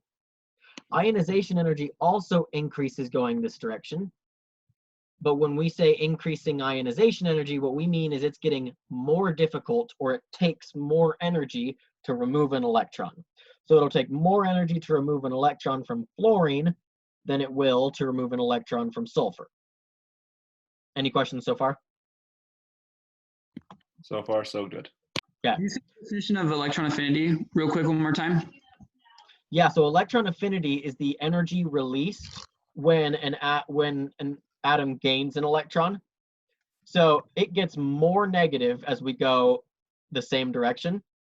So when fluorine gains an electron, it will release more negative energy than if sulfur were to gain an electron. Okay, thanks. That makes sense. And practically what that means is it's easier for fluorine to gain an electron. If it releases a lot of energy, that means it's, if I'm personifying it, it means it wanted to do that more. Isn't there an exception with the middle ones or something? Yeah, so let's talk about that. We have, and now I am going to have to go back to, unless I can, oh, cool, I can draw on here. Perfect, okay. So right here we have, let's look at nitrogen and oxygen. Gonna have to give a quick call back to these orbital diagrams. Let's fill in the orbital diagram for nitrogen. It's got 2 electrons in its s orbital and 3 electrons in its p orbitals. For oxygen, what we have is, again, 2 electrons in the s orbital and then 4 electrons in the p orbitals. Based off of the trend, we would expect oxygen to have the higher ionization energy, meaning we would think that it would be more difficult to remove an electron from oxygen, right? This is oxygen, and this is nitrogen. So what we have going on here is, in reality, oxygen has a lower ionization energy, or it's easier to remove an electron. The reason for that is because a half-full p subshell is particularly stable. So in reality, it's actually hard to remove that electron, and it's easy to remove this electron because this is already stable, and removing the electron from this orbital makes oxygen have a stable half-filled p subshell. And that's the exception that exists. Don't know how, if that were to show up on a final, how it would be asked. I don't think you would be expected to know that exception. They would probably, if they were to ask it, it would probably be asked and in a way where they tell you that it's an exception, and you maybe would have to recognize in the multiple choice answer that it has a half-full p subshell. Is that only for ionization energy? Electron affinity has a similar trend, but as long as you know that a half-full p subshell is stable, then you can recognize that trend still, because it's for the same reason. Okay, perfect.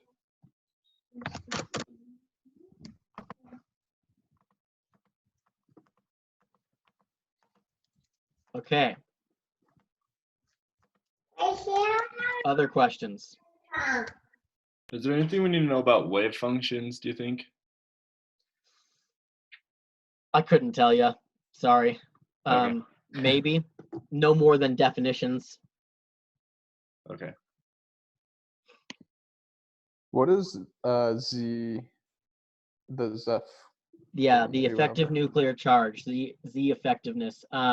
What that is saying is that as we go right across the periodic table, we are increasing the number of protons. So we're increasing that positive charge. And what that's saying is that the electrons a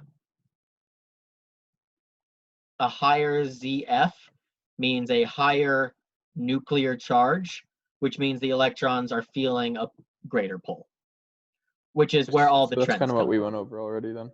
Yeah. Mhm. Oh, okay.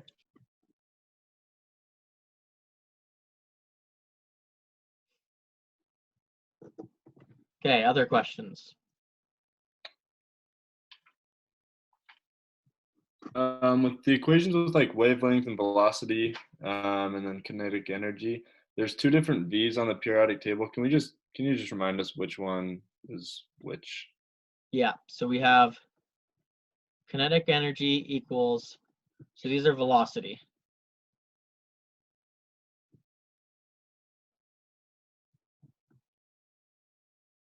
We have kinetic energy equation, and then we have the de Broglie wavelength equation, which I think is H, shoot. Do you guys have your equation sheets open right now? Yeah, it's H Is it- divided by mv. Ah, there it is. Okay. So the V's in these two equations represent velocity. Okay. Everything else pretty much, like our energy of light,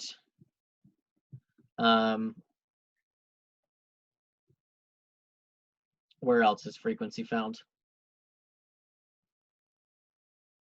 C equals wavelength Yeah, frequency. yeah, those two are frequencies. But as long as you know your equations, right? Like we know this is talking about light. So we know that this is frequency, because light, we don't talk about the velocity of light. Right. So what we have, and then we also have the work function equation. But this is the same thing as this up here, so that's obviously frequency. At the bottom of the equation sheet, it shows, or it puts both of them there and says which one's frequency and velocity as well. Oh, that's good.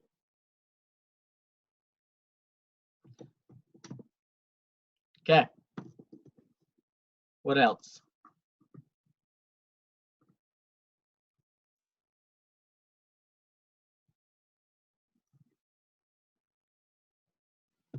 Could we go over like percent yield and the things associated with that? Yeah, so percent yield, we use percent yield when, let's say, when you guys take organic chemistry and you do your own personal reaction. So you're going to combust 10 grams of methane in excess oxygen, and you're going to form H2O and CO2. In order to kind of tell how good of the reaction you did, you will measure how many grams of H2O you produced. So let's say you measure that you only produced 0.2 grams of H2O. That helps you determine your percent yield, or essentially the percent that you got versus what you theoretically should have gotten. And that's what the equation comes in, where we have percent yield equals our actual yield, which they would have to give to you if you're looking for the percent yield. They could also give you the percent yield and you have to solve for the actual yield, but they'll always give you one of those values, divided by the theoretical yield. The theoretical yield, you are going to use mole conversions and stoichiometry to determine how much H2O you should have theoretically produced. Now I'm giving you an easy one because I'm not asking you to solve for the limiting reactant, but it could ask you to solve for the limiting reactant like we covered earlier. So all we do is we'd convert 10 grams of CH4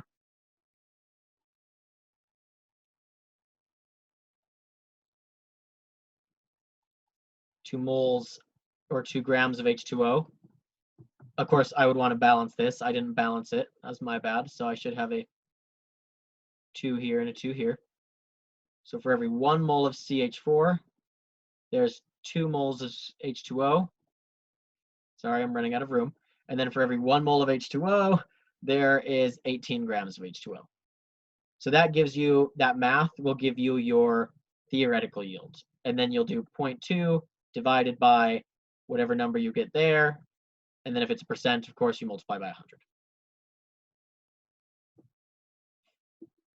Could we do one of those problems where we have to find the limiting reactant and go through the mole conversions and everything? Since it's 145 already, I am actually going to say no, just because we did this exact same question, I think near the beginning. I don't remember if you were here yet, but we did already go through how to solve the limiting reactant if we had 10 grams of CH4 and 10 grams of O2. So I am sending this recording out. So what you can do is you can go back and listen to that part. And if you're confused, then you can let me know. And if I've got time, we can talk. But Okay, no problem.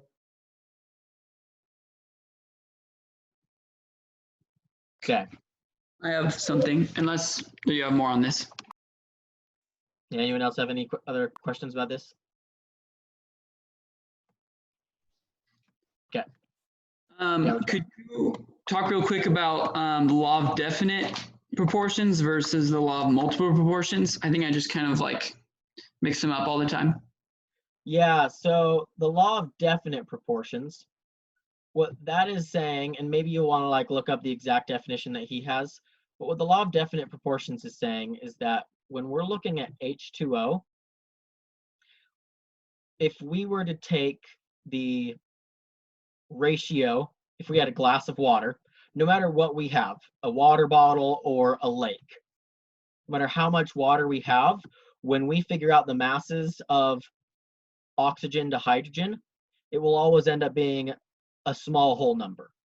Or in terms of moles, right, if we're doing oxygen to hydrogen, it'll always be 1 to 2. Why is it always 1 to 2? Because atoms exist. And atoms of 2 atoms of hydrogen combine with 1 atom of oxygen to form water. And that is the definition of the water molecule. So the law of definite proportions is just further evidence for the existence of atoms. And it says that given one compound, the ratio of the atoms is always going to end up being a small whole number. The law of multiple proportions is pretty much saying the exact same thing, and for the exact same reasons. Again, it is proof that atoms exist, but the only difference is if we have H2O and H2O2, so the only difference is now we're talking about 2 compounds with the same, made up of the same element. So they're both made up of oxygen and hydrogen. What they say here is that if we have 2 compounds made up of the same kinds of elements, that the ratio of the ratios will again always be a small whole number. So there isn't much further on that. I can't think of any kinds of questions they could ask you. So maybe just recognize, right, the law of definite proportions, we're just talking about one molecule. In the law of multiple proportions, we're talking about the ratio of ratios of 2 molecules.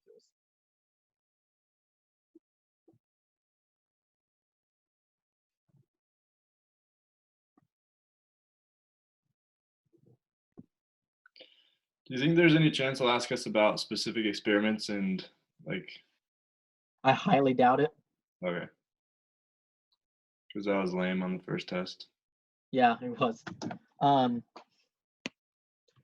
If you've got time at the very end and you have room on your note card, maybe you can write some of them down. But again, it's multiple choice, so that's easier.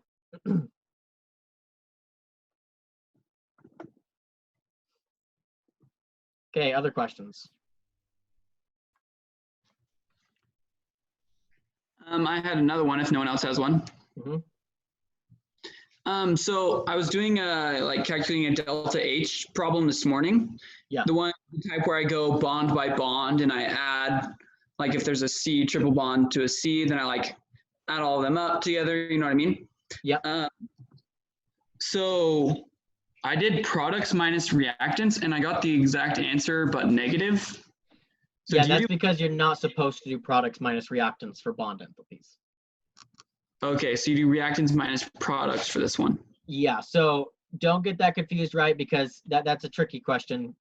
This is tricky because for everything we've done, when we're given formation reactions and everything, we do the sum of the products minus the sum of the reactants. But when we're giving bond enthalpies, what the equation says on your equation sheet is bonds broken minus bonds formed. So the bonds that are breaking are the bonds in our reactants. The bonds that are forming are the bonds in our products. So bond enthalpies are the only ones that you do essentially reactants minus products.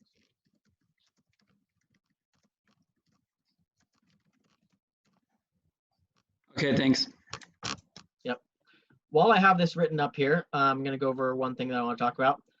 Let's say I give you the delta H of formation for CH4, the delta H of formation for CO2, and the delta H of formation for H2O. And I want you to solve for the delta H of this whole reaction. Is there any possible way you can do this with the information I've given you?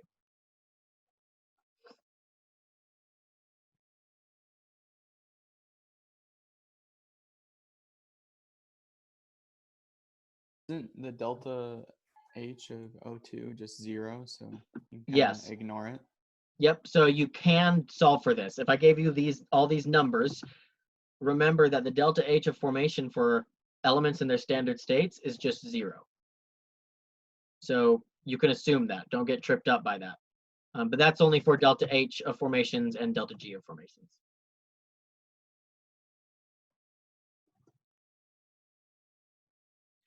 There's one more kind of solving for enthalpy that we didn't go over.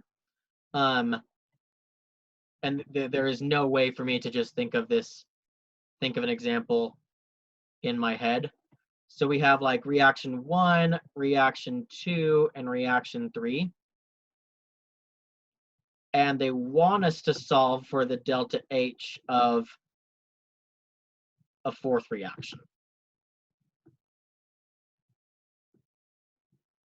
If they give you the delta H of each of these individual reactions,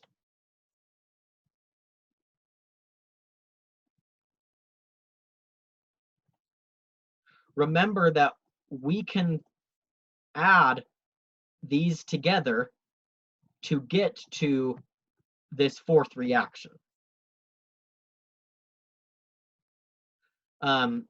That's one way of solving for enthalpy again that we didn't go over, but remember that we're allowed to do that. We can add reactions together to solve for this. And again, remember that when we do that, the answer that we get will be in joules per mole. So if they ask, let's say this fourth reaction was our classic methane combustion reaction. If they asked, so this is 1 and this is 2, sorry. If they asked what would be the delta H if we reacted 1.5 moles of CH4, remember we want to end up multiplying this end answer by 1.5 because whatever we get for this delta H of the reaction is the delta H for the reaction as we have written it. And we went over that a little bit at the beginning of this video as well with that one complicated question. So if it gave you the 1.5 moles of the methane, would you just multiply your answer by 1.5? Is that what you just said? Yep. So once you've added these three together to get to your fourth reaction, that gives you your enthalpy of this reaction as it's written. So this is the enthalpy for 1 mole of CH4. But if the question asked about 1.5 moles of CH4, then you would just multiply that by 1.5. Okay, gotcha. Is that the type of question where you have to like switch the products and reactants to cancel stuff out, or you have to time like Yeah, okay. exactly. But also recognize that sometimes you don't even have to manipulate the equations. Okay. Sometimes it's just a 3-step reaction, and all you have to do is just add these 3 numbers together. Okay. And then whatever you do to one of the reactions, you have to do that to the enthalpy, right? Correct. Yep. I have like a practice one that doesn't involve numbers from the practice test about this. Could we go over it real quick? Yep. Okay, let me see if I can send it in the chat.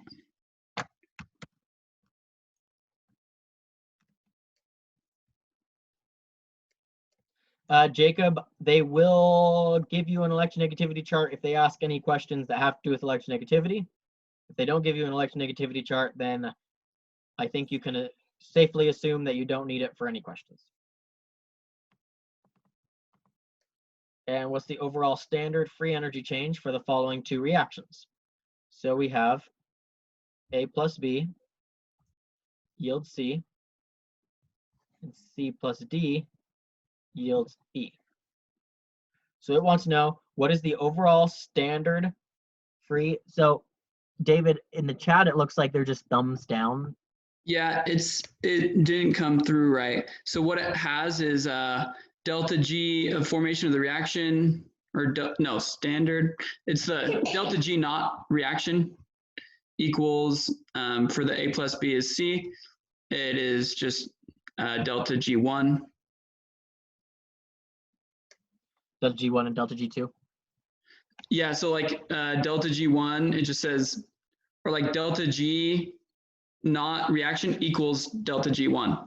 Okay, And then cool. the next one down is same thing equals delta G2. So this is an example of, so it's saying, what is the overall standard free energy change for the following 2 reactions? So this is exactly what I was talking about earlier. So it's simply asking, this is a 2-step reaction. We produce C, and then using C, we produce E. So essentially what this question is asking is, what's the total Gibbs free energy change going from A to E?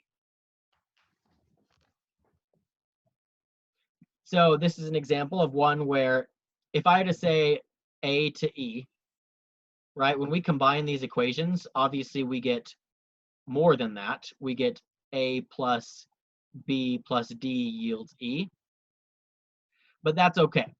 If it says what is the standard Gibbs free energy change going from A to E, that is what we have here. So we combine these 2 numbers. So it's delta G1 plus delta G2.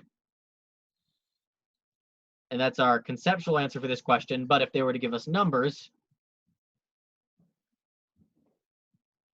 it would be 30 joules. Okay, so like the extra D doesn't matter. Is that right? Say that one more time. The extra D like doesn't matter in the second reaction. Yeah, because this is a much simpler question, where I personally like the ones where you have to flip them and see what cancels out. But this question is just simply asking, we've got a 2-step reaction. What happens? What's the entropy change? Or what's the Gibbs free energy change? And so all you have to do is add them together. Okay, cool, thanks. But let's say that these numbers were given. What if we had 1.5 moles of A? What would our end answer be then?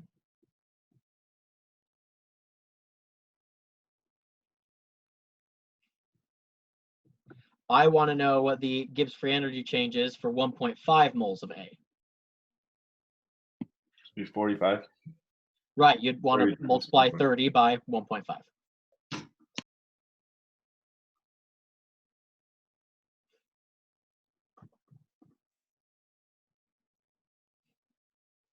Okay.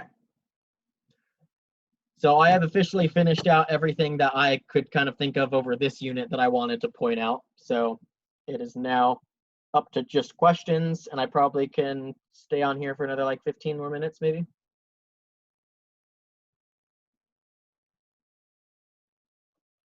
And I'm probably going to be available to answer other questions if you guys have other questions.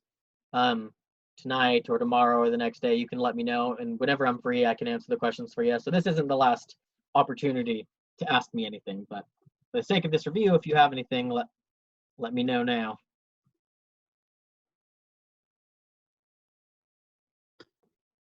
I have something if no one else has anything. Yep.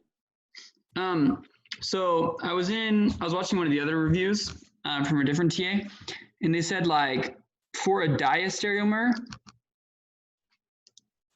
it doesn't count if there's just one chiral center. Like there has to be two. I wouldn't worry about diastereomers at all for this exam.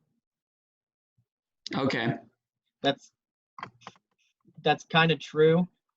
Because we learned that enantiomers have a chiral center. So that's a carbon. If it has 4 different things attached to it, then it's a chiral center, and the mirror image is an enantiomer.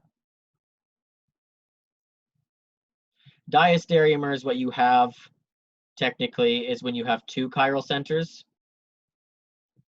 and it's like only half of the molecule is mirror imaged while the other half stays the same. Those are kind of considered diastereomers. That's what they were talking about there. I don't think that would show up on the final though. Okay, cool, thanks. Do you think there'll be a good amount of stuff like on Lewis dot structures and? I would guess of the 13 questions from that unit, there probably will be. Okay. It'll probably be at least like 5 questions maybe from that unit, I would guess. Because that unit was pretty much all Lewis dot structures. Gotcha.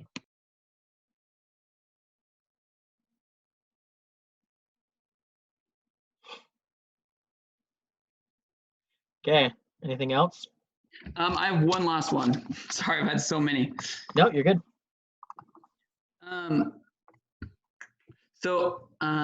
It's kind of just on hybridization.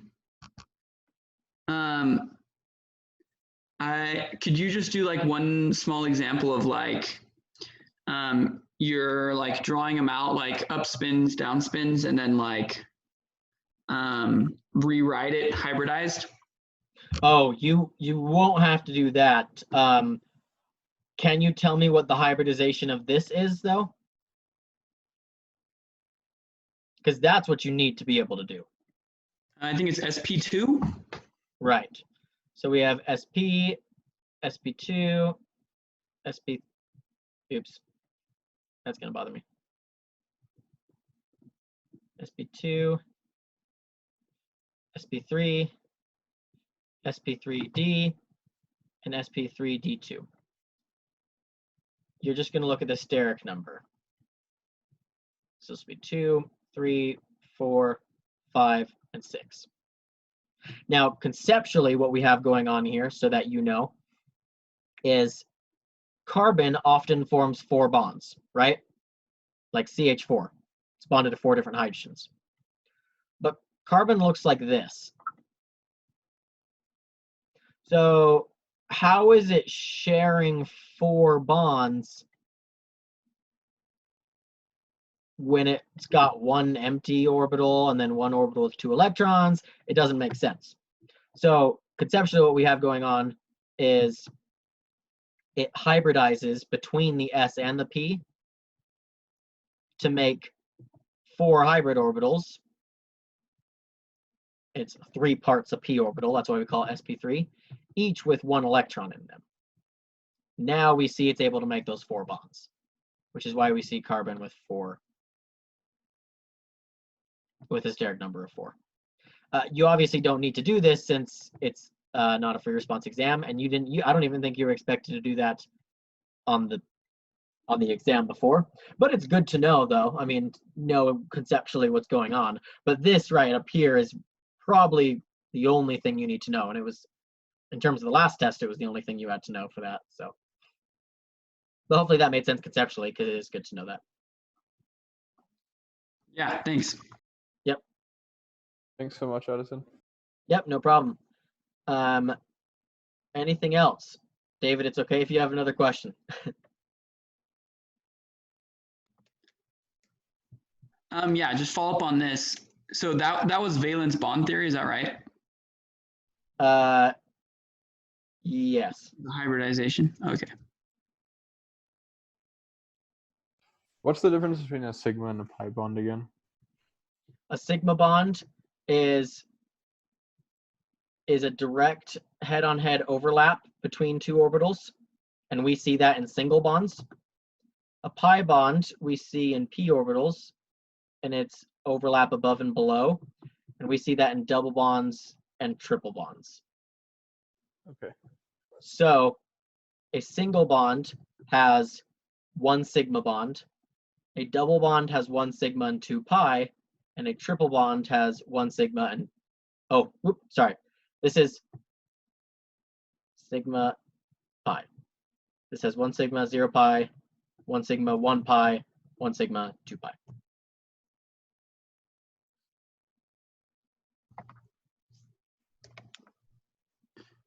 Could you So, draw? Oh, sorry, you go. Well, so just a pi bond at that picture you drew, that just counts for one line drawn as a, so that would be like the carbon with a double bond, because it'd have one sigma and one pi. So, and the one. So conceptually what's going on here, and let me get a little crazy with the drawing because it gets a little complicated. So we have a hybrid orbital, single bonding with, let's say we have a carbon-carbon triple bond here. So that means one of them is sigma, and that occurs when we have a head-on-head overlap. That's where one sigma comes from. We also have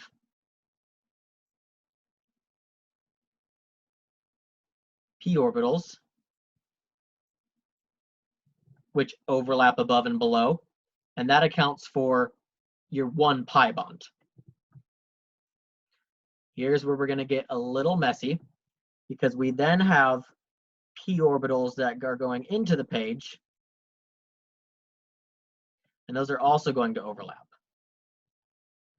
And that's what accounts for our second pi bond.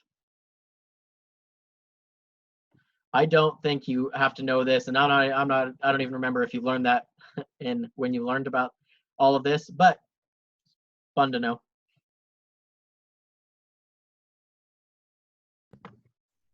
Could you draw like a pi bonding, pi anti-bonding, like where the node has to be for them to be anti-bonding, if that makes sense? Yeah, so now we're talking about molecular orbital theory. Pi bonds, if these are our two nuclei, are overlapping above and below, right? As opposed to sigma, which is overlapping head-on-head. Antibonds have the density on the outside. So while a pi bond will still have density above and below, it'll be on the outside. Whereas a sigma antibond, again, it'll be on the axis, but it'll be outside the nuclei.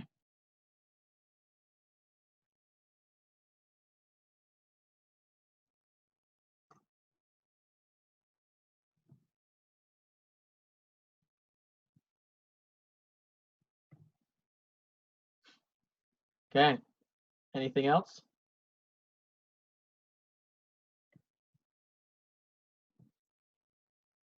I've got time for probably one more question if anyone wants to ask another question. But if not, I'll go ahead and post this recording and you guys can go back and watch it. It'll probably be ready later tonight. I just remembered one more actually. Yep. What's the difference between an atomic and molecular orbital? Or is that just what we were doing? Atomic orbitals are the s orbital, p orbital, hybridized sp orbital. Those are just going to be our atomic orbitals. Our molecular orbitals are what happens when they overlap.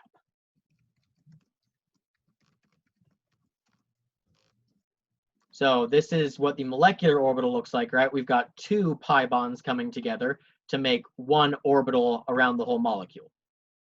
This is one atomic orbital. Okay, I see. Okay, cool. Again, I'll post this. Let me know if you guys have any questions, and I've got my own finals to study for, but if I have time, I will absolutely answer the questions, any questions you guys have. But if there's anything quick that I can answer anything. One piece of advice for the final, just generally. One piece of advice for the final.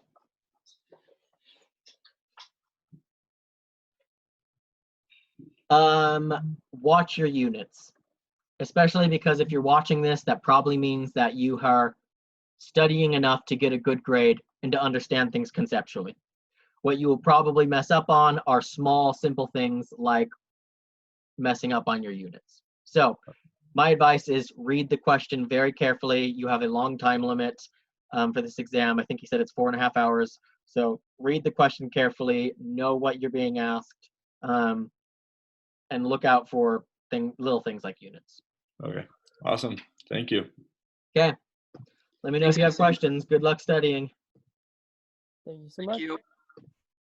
Thanks, Addison. No problem. See you guys.